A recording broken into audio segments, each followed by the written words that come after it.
Hey everyone, and welcome back to episode 4 of the One Defense series. First off, thank you all so much for the continued and growing support on the series. It generally means a lot and has been a huge motivation to keep pushing this account forward. In the last episode, we laid out a plan to head into the wilderness, and today we're finally continuing that plan and getting in some real content. The progress board is starting to look a little less depressing now. We've got a few items turning green. Admittedly, most of those are easy unlocks, and the tougher upgrades will require better stats and more preparation. Thankfully, we unlocked a consistent way to obtain medium clue scrolls, which is something we'll be pushing hard going forward. Currently, we're focusing on Thieving. We're going to aim for level 81 to unlock another room for the Pyramid Plunder. Along the way, we'll probably spend some time at Master Farmers to stockpile a lot of early game seeds, while mixing in some wealthy citizens for easy clues on the side. But that's enough talking. We've got a lot of things to do this episode, so let's get into it. This is One Def CJaiye, and this account follows one rule: one defense, forever. The goal? Earning the absolute best in slot gear and weapons a one defense peer can achieve. This series follows the full journey from early limitations to endgame power, showing every grind, every setback, and every breakthrough along the way. This is the road to a complete one defense peer. And 80 Thieving, a good stopping point to do Master Farmers for a day so I can get some early game seeds so I can do herb runs every day, and after I can do some wealthy citizens for money and clues, but before that I want to get the graceful set. And there's the last mark of grace. We have a total of 260, so now we can go get the full set. But before that, last episode we tried to get a wildy task and we got black demons. So it's time to skip it using Turiel to try again after this task, which is Ice Fiends. And finally, that's the graceful set. It's going to save us a lot of time gear-wise for doing herb and birdhouse runs, especially because I probably won't get higher than 70 agility on this account. Also, because I'm over here, I'll try to get the Slayer task gun, just so we can see if we get another wildy task. And on another note, Grace is going to be really good for questing and skilling, because one of the wildy diaries is to get 75 smithing for an ID sim, and I probably won't try to boost it because higher smithing is going to be really good for this account, and I'll be trying to go for it shortly right after this. Getting close to my 10th normal task, but hopefully we get something good.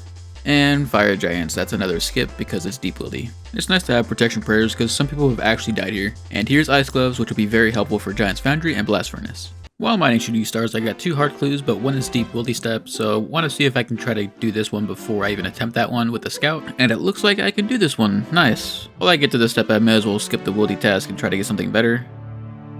Cave slime, great. And 2 steps in, we hit a wall with the rune equipment, so we'll just have to attempt the wildy clue. And it's going to be deep wildy, so I'm going to use my scout.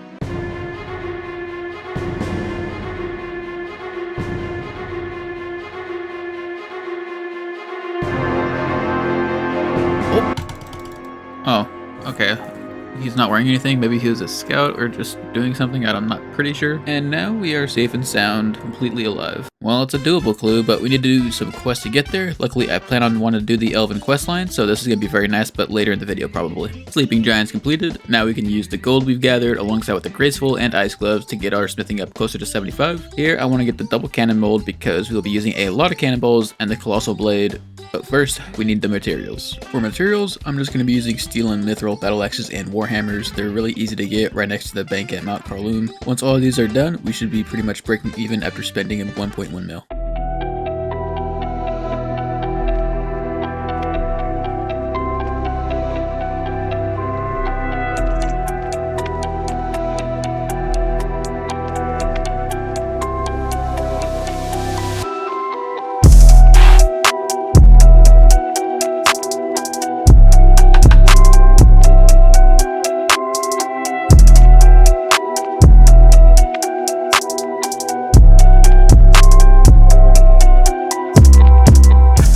Alright, we're finally done. Honestly, I didn't expect to get this done with it so fast, but we ended up just shy of 70 smithing, with enough points to unlock the double ammo mold, which is going to speed up making cannonballs, and even bigger than that, the Colossal Blade. This thing is an absolute monster, especially against 5x5 enemies, thanks to its passive effect. It was originally going to be on the list, but the mace ended up taking its place, unfortunately. Still, it's a really good solid runner-up item to get onto the account. We won't be using it just yet because it needs 60 attack, and we still want to be low combat for it, but trust me, we'll end up coming back to it when the time is right. Going to be spending about a day pickpocketing Master Farmers just to get some early game seeds so I can start getting into farm runs. We are on our 9th normal test, so our 10th test we'll just have to go for the highest Slayer Master for points if this is something we have to skip, and it is Raider demons, that's actually a really nice task to have, so we have to prep for Woody Slayer now. So the plan is simple. Since we need money for a cannon and cannonballs, we need to go and buy 2,000 nature runes to high alch some items. And the items we're going to alch are bracelets with the gems that we got star mining. The only problem is that we don't have enough gold bars, which means we need to go to Blast Furnace to get some. But we need to get the gold gauntlets to get double XP so we can still get the 75 smithing for the Wildy Diaries. So for us to get the gold gauntlets first, we need to complete the Family Crest quest, which involves us going into the Wildy to kill the quest boss.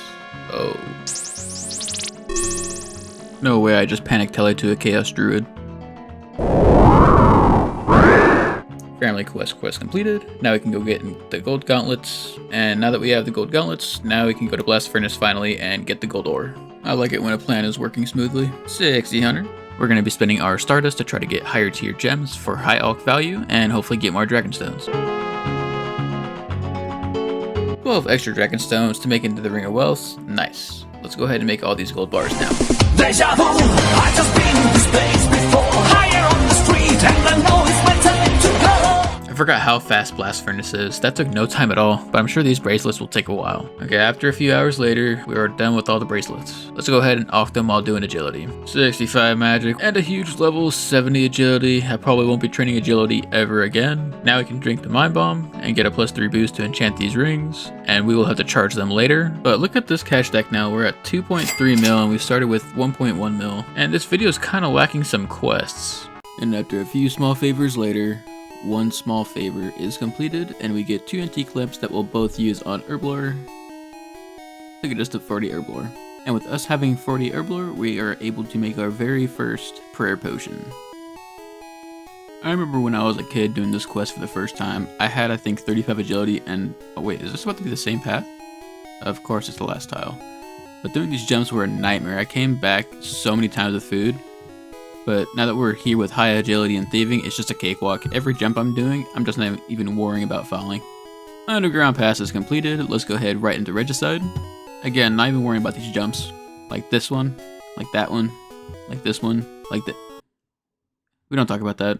Look at that, first try, and Regicide is done. And with that, we don't have to ever go through the underground pass ever again. But as I remember, we have a hard clue that we have to do over there. Alright. Please be the last step. Yes, our first hard casket on the account. I forgot to record me in PvP Worlds doing the boss fights, but Desert Treasure is done. This will be nice for later on. Twilight Promise is done, unlocking the Fortis teleport, but even better, the Quetzal's teleport, which we'll be doing Hunter Rumors next episode. Clan of the Korend is completed, unlocking the Corrin teleport. Also going to be using the lamps on Herblore. Since we're getting transportation quest done, Enlightened Journey is completed. Another big item, we're going to be getting the coal bag to help with making steel bars faster. Since we're going to be making a lot, we might as well have a good start. Time to spend some money and buy our first ever cannon. We still need to make the bars and balls, but in a single button, we can skip all of that right now. Oh wait, wrong button! Well,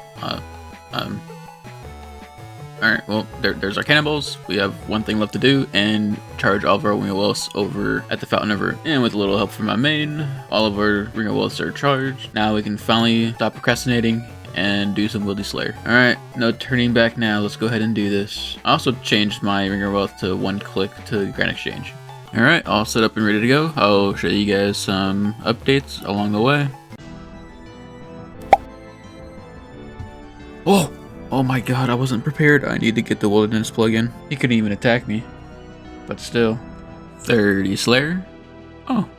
And a second Lairn's Key. 33 Slayer. Ooh, that was a good teleport. I like that. Lairn's Key number 4. We did it. First Wildy Slayer test completed, and we didn't die. Being in a 1250 world helps, but it's also really good that we're in the middle of Dead Man Mode too. And here's some of the loot that we got from the task. A few good alcohols and 4 Lairn's Keys, which I'll be opening later. Okay, time to see if we can continue our streak. Ice Warriors, that is a definite skip, so we're gonna go to our 10th task at Vanica. Starting now, I'll be opening Lairn's Keys at the end of each episode when I get them, as well as clues. Honestly, everything is really nice to get out of the chest, but we really want to see coal and iron for more cannibals, so let's go ahead and try to make it. Oh wait, I did. Oh my god, I didn't see him. He isn't wearing anything. Okay, whatever. Oh, he's definitely wearing something. What is with everyone out right now? What the heck? This is sketchy. There was an actual pier that is just sitting there. This is insane. What the heck did I get myself into? Alright, we finally made it. And let's see what we get. Pure essence. That's not ideal. Coal, we'd like to see that. Uncut rubies, that's good. And more uncut rubies. Alright, I'm still happy about that. So let's get out of here safely. Okay. The trip back was a lot easier than getting there. What the heck, my heart. Luckily, we made it out alive, but unfortunately, I didn't have time to try to get more clues to open for this video, but I also got really bad luck on medium clues with defense steps, but we still ended up with 10 easies, 12 mediums, and 1 hard, which I'm super excited to open for, so let's go ahead and open these up. For easy clues, the only thing we are really looking for are more god robes or pages again. That's all that's left.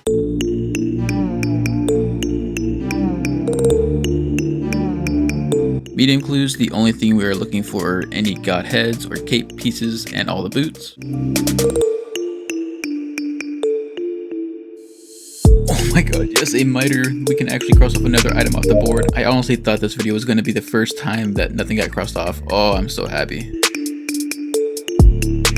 Alright, the time has come. The 1 hard clue that we got, we really want to see a magic short bow to be ideal, so hopefully we get super lucky.